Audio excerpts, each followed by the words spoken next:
भाई कई बार ऐसा होता है ना कि आपके पास कुछ पैसा आ जाते हैं, यानी आपने मान लीजिए कोई प्रॉपर्टी सेल किया या फिर आपका कोई एफडी मैच्योर हो गया, इसी कारण आपके पास कोई लमसम अमाउंट आ जाता है। अब आप एक ऐसा विकल्प ढूंढने लगते हैं कि जहाँ पे हमें एक सिक्योरिटी मिले, सेफ मिले कि हमारा इन्वेस्टमेंट सेफ हो और एक अच्छी खासी इंटरेस्ट हमें वहां पे मिले, और हम एक बार कर ले भैया, हमको उसके अगेंस्ट में रेगुलर इनकम मिलती रहे।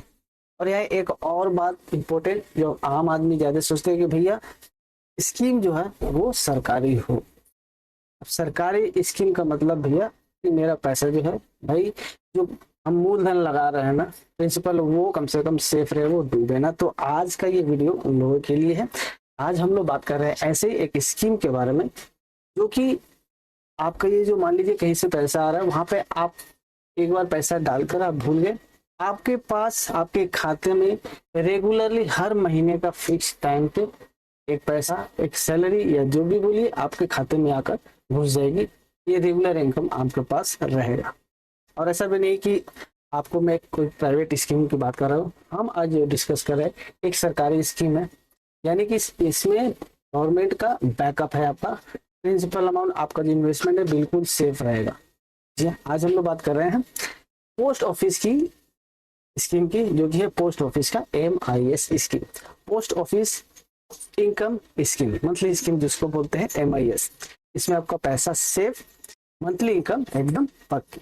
डिटेल चलिए जानते हैं, डिटेल में सारा कुछ हम लोग डिस्कस करेंगे। क्या डिस्कस करने वाले, MIS क्या है, फीचर्स क्या क्या है इस MIS का, जो पोस्ट ऑफिस का MIS, इसका इंटरेस्ट रेट किससे हाई है, अदर से कितना है, इन्वेस्टमेंट लिमिट क्या है भैया, किन के लिए कितना लिमिट है। अब यह लिमिट इसलिए मैं बोल रहा हूँ कि देखिए यहाँ पे इंटरेस्ट अच्छा खासा इसमें मिलता है। गवर्नमेंट का स्कीम में पैसा डूबेगा नहीं। आपके पास पैसा नहीं, हमारे पास पैसा नहीं, लेकिन बहुत सारे ऐसे हैं बिग प्लेयर जिनके पास बहुत सारे पैसा होता है, मोटी रकम होती है, और अगर उनके पास बस चल ले तो भाई सारा पैसा इसमें डाल दे और बिना कुछ किए उनको अच्छा खासा रिटर्न मिलेगा, क्योंकि यहाँ पे रेट ऑफ इंटरेस्ट बहुत अच्छा होता है।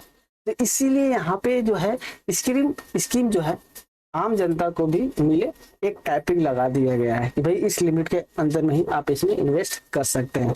तो क्या लिमिट है, किसको कितना तक इन्वेस्ट कर सकता है, क्या लिमिट है, टैक्स या फिर TDS का क्या चक्कर है, इसमें कितना टैक्स कट सकते हैं, क्या TDS कटेगा, ये भी हम लोग आज के इस विषय में देखेंगे। और लास्ट में लोग सीखेंगे भाई कि ये जो आपके पास जो हायर इंटरेस्ट है कितना मिल रहा है, इसको और कैसे मैक्सिमाइज कर सकते हैं।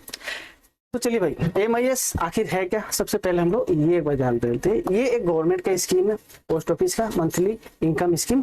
पोस्ट ऑफिस का स्कीम में आप इसमें एक बार जो है इन्वेस्टमेंट लमसम अमाउंट कर देते हैं, बस आपको कुछ नहीं करना है। हर महीने आपके पास एक इनकम जो है आती रहेगी रेगुलरली। आपके पास लमसम अमाउंट आया, आपने उसको पोस्ट ऑफिस में डाला, पोस्ट ऑफिस से मंथली इनकम आपके पास रेगुलर आती रहेगी। इसमें क्या है, एक लॉकिंग पीरियड रहता है, यानी कि मान लीजिए आप 5 साल का आपने एक लॉकिंग पीरियड ले लिया, उसमें आपने इन्वेस्टमेंट किया 5 साल तक, एक बार आपने इन्वेस्टमेंट किया 5 साल तक आपको मंथली इनकम मिलती रहेगी, फिक्स्ड अमाउंट, एकदम पीस ऑफ माइंड। अब ये फीचर क्या है, क्यों ये आपके लिए अच्छा हो सकता है, अदर भी ऑप्शन है लेकिन ये ही क्यों, चलिए जान लेते हैं। मेजर फीचर जो है, जो मेजर कारण है जिसमें सभी लोग इसमें इन्वेस्ट करते हैं, वो है भैया इसका 100% सेफ्टी। क्या सेफ्टी, गारंटीड रिटर्न, यानी कि ये जो स्कीम है गवर्नमेंट स्कीम है, तो भैया रिस्क 0% है, यानी कि प्रिंसिपल अमाउंट बिल्कुल सेफ रहेगा 100%। भैया आपका पैसा कभी डूबेगा नहीं। सबसे बड़ी रिलैक्सेशन की बात यही है आम लोग के लिए, जो पैसा अपना इसमें लगाते हैं, मोटी गाड़ी कमाई लगा रहे, सबसे बड़ा ये सुविधा है और ये शांति की बात है कि भाई ये मेरा पैसा यहाँ पे सेफ रहेगा। दूसरा, इसमें जो है कंपेरेटिवली अदर इन्वेस्टमेंट ऑप्शन जो मौजूद है उससे ज्यादा रेट ऑफ इंटरेस्ट मिल रहा है, करीबन 7.4 या 7.5% के आसपास अभी जो है इंटरेस्ट रेट है। ये जो रेट है वो बदलता रहता है, लेकिन एक बार आपने अपना जो है स्कीम स्टार्ट कर दिया तो वो जो है एकदम फिक्स हो जाता है, आपके पूरे पीरियड तक जो है वो रेट ऑफ इंटरेस्ट आपको मिलता रहता है। चलिए अब दूसरा पॉइंट हम लोग डिस्कस कर लेते हैं, क्या लिमिटेशन है, जो टैपिंग की हम लोग बात कर रहे हैं। देखिए जो बिजनेसमैन है या बड़े जो कॉर्पोरेट है या फिर जो बड़े जिनके पास पैसा है शेयर मार्केट वगैरह में लगाने वाले, वो क्या है, अगर कैपिंग नहीं रहेगा, इसमें एक लिमिटेशन नहीं सरकार बनाएगी, तो अपना बल्क अमाउंट जो है इसमें लगाएंगे। इससे क्या होगा कि भैया उनको बल्क अमाउंट गवर्नमेंट को जो है इंटरेस्ट देना पड़ेगा। ये स्कीम जो है आम जनता के लिए कि आम जनता इसको एंजॉय कर पाए और मंथली इनकम इससे ले सके, इसलिए कैपिंग लगाई गई। कैपिंग क्या है, मतलब लिमिटेशन, किस लिमिट तक कौन जो है इसमें इन्वेस्ट कर सकता है, पैसा डाल सकता है। तो भैया देखिए, अगर सिंगल अकाउंट है आपका, अगर आप सिंगल अकाउंट खोलते हैं अपने नाम से और उसमें पैसा डालेंगे ना, तो आप 9 लाख तक पूरे साल में डाल सकते हैं। वही अगर जॉइंट अकाउंट यानी किसी के साथ मिलकर, वाइफ के साथ मिलकर या किसी के साथ मिलकर जॉइंट अकाउंट खोलते हैं, तो जॉइंट अकाउंट के केस में ना ये 15 लाख तक का लिमिट होता है। एलिजिबिलिटी क्या है भैया, कौन कौन इसमें कर सकता है भैया, कोई भी इंडियन सिटीजन होना चाहिए इसमें पैसा डाल सकता है। एक पेरेंट्स भी अपने बच्चे का नाम पर खोल सकते हैं, माइनर बच्चा अगर है तो उस 10 साल से ज्यादा अगर है तो उसके नाम से भी खोल सकता है। ठीक है, सिंपल है ये। अब इसमें देखिए, चूंकि मैंने बताया आपको कि ये लॉकिंग पीरियड इसमें रहता है भैया, जब जितने पीरियड के लिए आप करते हैं पैसा जो है आपका लॉक हो जाता है, गवर्नमेंट के पास वो पैसा लॉक हो जाता है। यानी कि मान लीजिए आपने कोई प्रॉपर्टी सेल की जहां से आपको लमसम अमाउंट आया, आपने पोस्ट ऑफिस के EMIs में डाल दिया 5 सालों के लिए। अब ये जो 5 साल तक आपका पैसा जो है गवर्नमेंट के पास लॉक हो गया, आप पैसा नहीं निकाल सकते, बीच में तोड़ नहीं सकते। लेकिन अगर जरूरत पड़ गया, मान लीजिए आपको पैसे की जरूरत पड़ गई, उस केस में क्या है, आपको जो है पैसा को प्री मेच्योर करवाना पड़ेगा, यानी कि समय से पहले उसको तोड़ना पड़ेगा। लेकिन टूटेगा एक ही केस में, आपको उसके लिए जो है प्री मेच्योर जो एक्सपेंसेस होता है उसको बियर करना पड़ता है। एक माइनस 1-2% करके है जो कि आपको करना पड़ेगा, यानी कि आपसे कटेगा आपका पैसा से, और आप उसे प्री मेच्योर करवा सकते हैं। लेकिन 1 साल तक, यानी कि जब आप MIS खोलते हैं उससे लेकर 1 साल तक आप उसे नहीं प्री मेच्योर करवा सकते, विड्रॉ नहीं कर सकते। ठीक है, अगर आप 5 साल के पूरे लिए उस केस में मैं बता रहा हूँ 1 साल तक नहीं कर सकते। उसके बाद 1 से 3 साल तक जो अगर आपने बीच में तोड़वाया उसको अपने MIS को, उसमें सिर्फ 2%, यानी कि 2% ऑफ प्रिंसिपल अमाउंट जो है आपसे काटा जाएगा। उसके बाद 3 से 5 साल के बीच में अगर मान लीजिए इसको तोड़वाया ना, आपने निकाला पैसा, तो आपसे जो है 1% करके उसमें जो है पेनल्टी काटी जाती है, बस ये है। अदरवाइज आप चाहे तो पैसा आप कंटिन्यू करिए, कोई दिक्कत नहीं। दरकार है तो आप उसे प्री मेच्योर करवा के पेनल्टी के रूल में ये पैसा आपको देकर आप उसे तोड़ सकते हैं 1 साल तक, लेकिन कुछ भी नहीं कर सकते। अब इसमें क्या है कि मान लीजिए जरूरत पड़े तो आपको करना पड़ेगा, ये ऑप्शन भी है यहाँ पे। अब चलिए जान लेते हैं कि टैक्स TDS का क्या चेक करें, इसमें क्या सीन है टैक्सेशन का।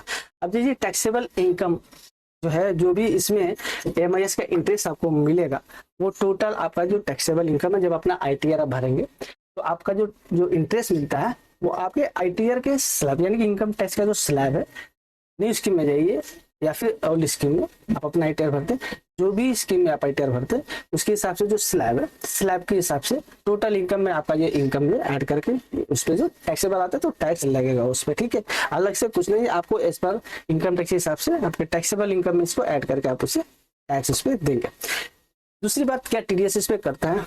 TDS बिल्कुल नहीं करता। पोस्ट ऑफिस में TDS नहीं करता, पोस्ट ऑफिस TDS नहीं काटती MIS में, ये बहुत अच्छी बात है। जो भी आपका इंटरेस्ट है आप अपने इनकम दिखाइए इनकम टैक्स में, और उस पर जो अपना ITR के थ्रू टैक्स पे करिए। अब वीडियो की स्टार्टिंग में मैंने बताया था कि कैसे आप ये 7.4 के आसपास जो इंटरेस्ट मिल रहा है इसको आप और हायर कर सकते हैं। तो इसके लिए आप मान लीजिए कि मैं एक एग्जांपल देता हूँ, 5 साल तक आपने MIS चलाया, 5 सालों तक आपको जो इंटरेस्ट अमाउंट मिलेगा, तो आप उसे जो मंथली आपके पास आ रहा है इनकम, उससे क्या है, विड्रॉ ना करके उस जो मंथली इनकम को री इन्वेस्ट आप कर दीजिए, कहीं भी आप कर सकते हैं री इन्वेस्ट। ठीक है, मान लीजिए आपने एक RD खोल दिया, महीना पैसा आ रहा है आपका MIS से, और महीना वो पैसा जो है आप उसे रीडायरेक्ट कर दीजिए आपके FD में। अब FD में कर दीजिए, रिकरिंग डिपॉजिट हर महीना हो रहा है, तो 7.4% मान लीजिए आपका MIS से आ रहा है, और उसमें जो आपने इन्वेस्ट किया RD कर दिया, जो है रिकरिंग डिपॉजिट कर दिया, उसमें से जो आपका जो है इंटरेस्ट मिलेगा, तो दोनों इंटरेस्ट मिलकर आपका जो है मान लीजिए अच्छा खासा हो जाएगा। अगर एक एवरेज आपको पकड़ा जाए तो 7.4% आपका इंटरेस्ट MIS का, और RD का मान लीजिए 6 से 7% के आसपास, तो 8.5 के आसपास आपका ये टोटल इंटरेस्ट हो जाएगा आपके इन्वेस्टमेंट पे। तो 8.5% से ज्यादा आपको इंटरेस्ट मिल सकता है, तकरीबन टोटल मिलाइएगा 7.4 और 6.7, तो आपका 8.8% का इंटरेस्ट आपको मिल जाएगा। अगर आप इस स्कीम से MIS इन्वेस्टमेंट करते हैं पोस्ट ऑफिस में और उस इनकम को आप जो मंथली आ रहा है उसको री इन्वेस्ट करते जाते हैं। तो अब ये अकाउंट कैसे खोलेंगे MIS का, सिंपल सा बात है। मान लीजिए कि आपका जो आसपास तो पोस्ट ऑफिस होगा, अपने पोस्ट ऑफिस में जाना है भैया, वहाँ आपको जो है अपने जो भी बेसिक डॉक्यूमेंट होते हैं यानी कि आधार कार्ड, पैन कार्ड, जो भी है वो आप फोटो वगैरह लेकर जाइए और वहाँ पे जाइए, वहाँ पे बोलिए भैया हमें जो है MIS खोलना है। बस आप वहाँ पे जो भी डॉक्यूमेंटेशन होगा, पेपर होगा, वहाँ पे आप चेक या कैश के थ्रू जो भी है DD के थ्रू पैसा जमा करके अपना अकाउंट खोल सकते हैं। सिंपल सा स्टेप है, आप खोल सकते हैं, बस अपना काम करिए। अब ये जो स्कीम है किसके लिए बेस्ट है? देखिए, सबसे पहला बात, जो रिटायर्ड पर्सन है, एक लमसम अमाउंट उसे रिटायरमेंट के समय मिलता है, उस समय उनके लिए बेस्ट ऑप्शन रहेगा कि आप एक पैसा लगा दीजिए। आपका ये पैसा से जो मंथली एक इनकम अगर आपको चाहिए, अगर दरकार है मंथली इनकम, उसे आप यूज करिए, अगर दरकार नहीं है तो री इन्वेस्ट करते जाइए। फ्रीलांसर अगर कोई है, जितने फिक्स मंथली इनकम आती रहती है, उसके सिक्योरिटी चाहिए उसके लिए, तो भैया आप उस पैसे को जमा कर दीजिए। सेफ प्लेयर जो होते हैं, जो स्टॉक मार्केट वगैरह में नहीं जाना चाहते, बहुत से वहाँ पे अप्स एंड डाउन्स होते हैं, भाई उतना रिस्क नहीं लेना चाहते, तो उनके लिए बेस्ट होता है ऐसा ऑप्शन। MIS में डालिए, आपको मंथली फिक्स इनकम आनी है, मार्केट अप्स एंड डाउन्स में कोई मतलब नहीं है उनको, उनके लिए भी सही है। यंग इन्वेस्टर है जो बहुत ही एग्रेसिव इन्वेस्टमेंट स्टार्टिंग में इनिशियली होते हैं और लॉस में चले जाते हैं, उनके लिए भी बेस्ट है कि आप उधर ना जाकर MIS वगैरह में डालिए, आपका जो फिक्स इनकम है आता रहेगा, आपका काम चलता रहेगा। ठीक है, तो ये बेस्ट ऑप्शन है, सेफ, सिक्योर और स्टेडी इनकम अगर आप चाहते हैं तो एक बार इन्वेस्ट करके आप इनकम जो है आप प्राप्त कर सकते हैं। ये इंफॉर्मेशन MIS के बारे में आपको कैसी लगी? कोई मन में सवाल है कमेंट जरूर करिएगा। अगर वीडियो अच्छी लगी तो एक लाइक जरूर करिएगा। We get motivation through your likes and sharing. Share अगर हो सके तो ज्यादा करिए। वीडियो के साथ साथ चैनल के साथ बने रहिए, सब्सक्राइब कराने वीडियो के बेल आइकन पर सेट करिए। चलिए मिलते हैं ऐसे किसी और वीडियो के साथ, तब तक थैंक्स फॉर वॉचिंग।